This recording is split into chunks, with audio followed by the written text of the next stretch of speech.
সুস্থ জীবনের জানলা বিভূতি বাংলা।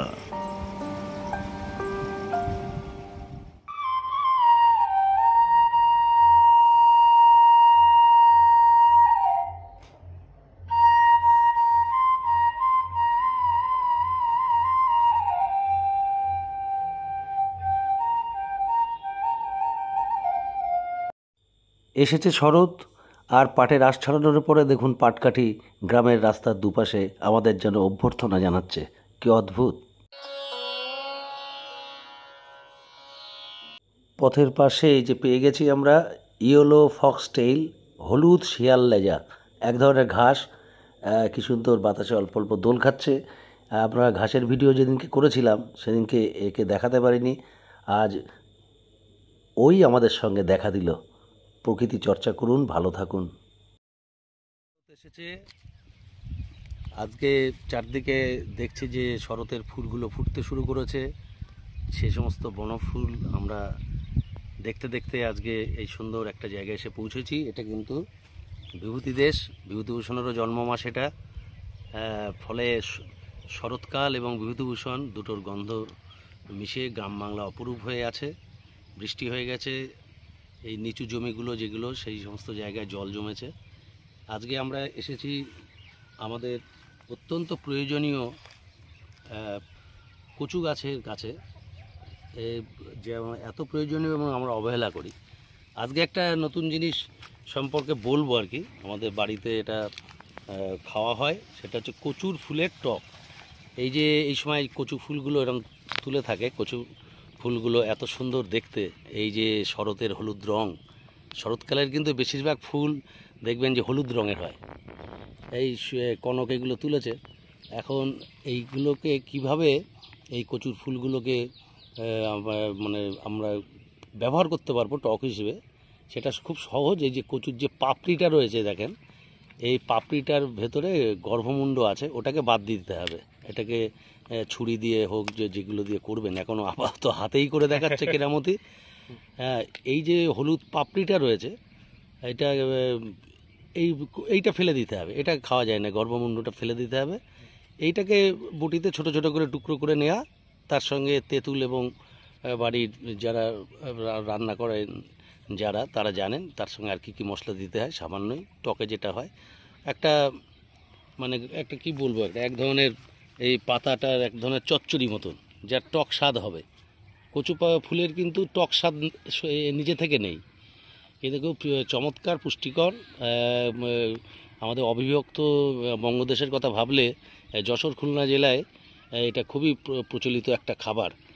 আর দেশ ভাগ হয়ে যাওয়ার পরে, খণ্ড খণ্ড হয়ে যাওয়ার পরে যেখানে চলে গেছে, আমাদের যেমন যশোর খুলনার বাবা মা, আমাদের বাড়িতে কিন্তু এই কচু ফুলের টকটা হতো। আজকে হঠাৎ অন্য কাজে এসে আমরা মনে করলাম যে এইটা যখন হয়, এবং আমাদের অনেক বন্ধু বান্ধবের কাছে এটা অপরিচিত দেখেছি যে কি করে কচু ফুলের আবার টক হয়।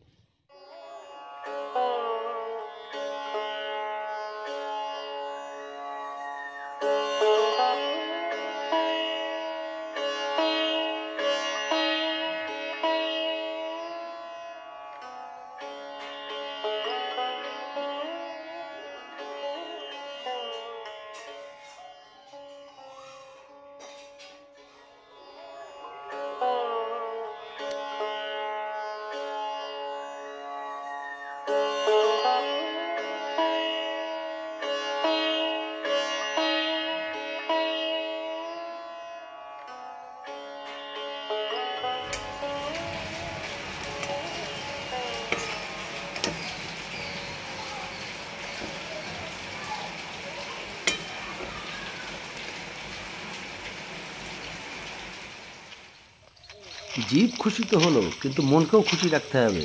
দেখুন কি প্রকৃতি! এই হচ্ছে বিভূতিভূষণের যে অনেক ধরনের গাছ একসঙ্গে আছে সেই জায়গাটা। আমরা এসেছি মোল্লাহাটির কাছে, সেই ঐতিহাসিক মোল্লাহাটির কাছে গ্রামে। এইখানে দেখেন এই ফেলানো জায়গাটা রয়েছে, অনেক কাল ধরে হয়তো এইভাবে পড়ে আছে। এইগুলোকে চাকুন্দা বলে। বিভূতিভূষণ ছোট কালকাসুন্দা বলেছে, আমার ধারণা যে এটাই তাই। পাশে দেখেন এই জঙ্গলের মধ্যে যে নাটাকাটার বন, বিভূতিভূষণের লেখা নাটাকাটা, যে নাটাকাটা হয়ে আছে। ওই যে যেমন এই নাটাকাটা, চাকুন্দা এবং যেটা ছোট কালকাসুন্দা, তারপরে এই যে বড় কালকাসুন্দা এটা রয়েছে, সবই আমরা এখানে পাচ্ছি। কচু গাছ, হ্যাঁ, এই সব মিলিয়ে আর কি। হয়তো এই জঙ্গলের মধ্যে নীল গাছও মিশে আছে, হ্যাঁ, ভ্যারেন্ডা দেখতে পাচ্ছি, খেজুর গাছ দেখতে পাচ্ছি, আমাদের মেঘ শিরীষ যেগুলো বড় শিরীষ, সে তারও ছায়া এখানে দিচ্ছে। এই যে আরণ্যক একটা পরিবেশ, এবং আমি চুপ করছি, আপনারা দেখুন ঝিঝির ডাক শুনতে পাবেন এই বেলা 2:30টার সময়।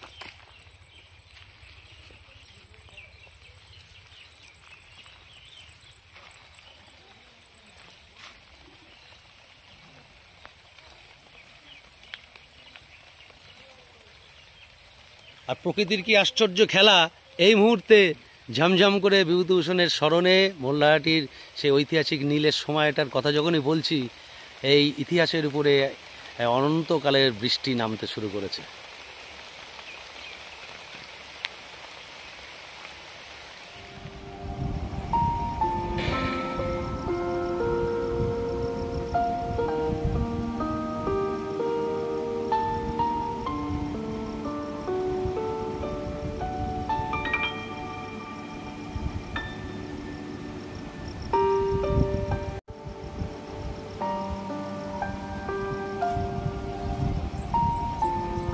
সুস্থ জীবনের জানলা বিভূতি বাংলা।